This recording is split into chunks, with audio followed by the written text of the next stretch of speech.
First of all, and this should not be a problem for this group, be confident in your heritage. Be confident in your blackness. One of the great changes that's occurred in our country since I was your age is the realization there's no one way to be black. I take it from somebody who's seen both sides of the debate about whether I'm black or not. Past couple months I've had lunch with the Queen of England and hosted Kendrick Lamar in the Oval Office.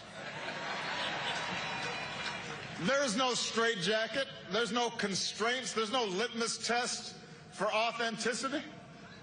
Look at Howard. One thing most folks don't know about Howard is how diverse it is.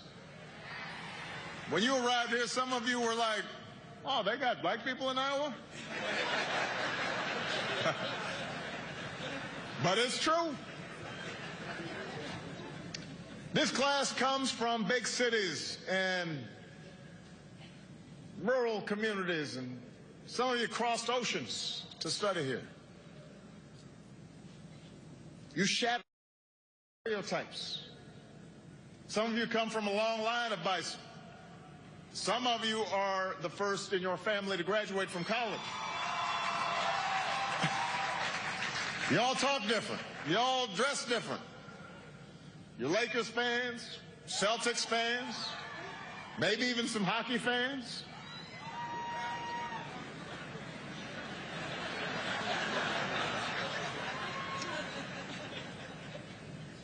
And because of those who come before you, you have models to follow. You can work for a company or start your own. You can go into politics or run an organization that holds politicians accountable. You can write a book that wins the National Book Award, or you can write the new run of Black Panther, or like one of your alumni, Ta-Nehisi Coates, you can go ahead and just do both.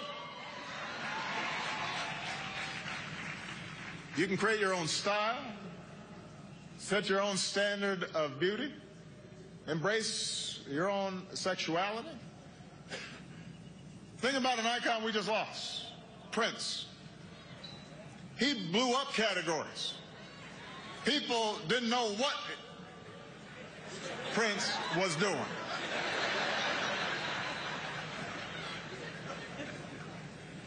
And folks loved him for it. You need to have the same confidence. Or as my daughters tell me all the time, you be you, Daddy. Sometimes Sasha puts a variation on it. You do you, Daddy. And because you're a black person doing whatever it is that you're doing, that makes it a black. Feel confident.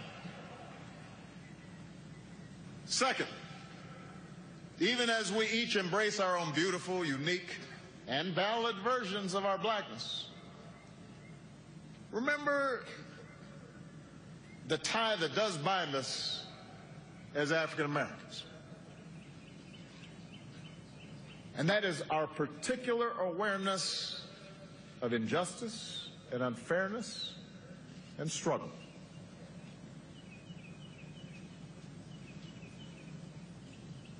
That means we cannot sleepwalk through life. We cannot be ignorant of history. We can't meet the world with a sense of entitlement. We can't walk by a homeless man without asking why a society as wealthy as ours allows that state of affairs to occur. We can't just lock up a low-level dealer without asking why this boy, barely out of childhood, felt he had no other options. We have cousins and uncles and brothers and sisters who we remember were just as smart and just as talented as we were, but somehow got ground down by structures that are unfair and unjust. And that means we have to not only question the world as it is and stand up for those African Americans who haven't been so lucky, Because yes, you've worked hard, but you've also been lucky. That's a pet peeve of mine. People who've been successful and don't realize they've been lucky. That God may have blessed them. It wasn't nothing you did. So don't have an attitude.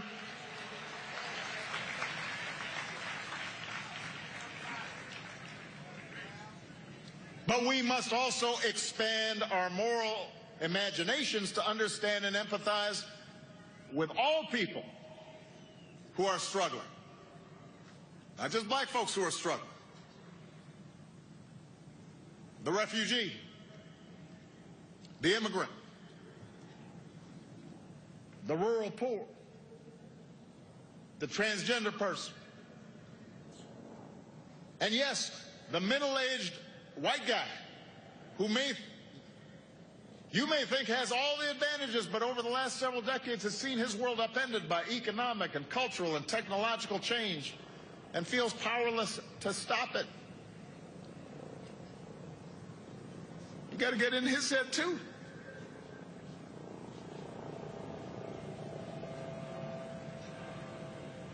Number 3,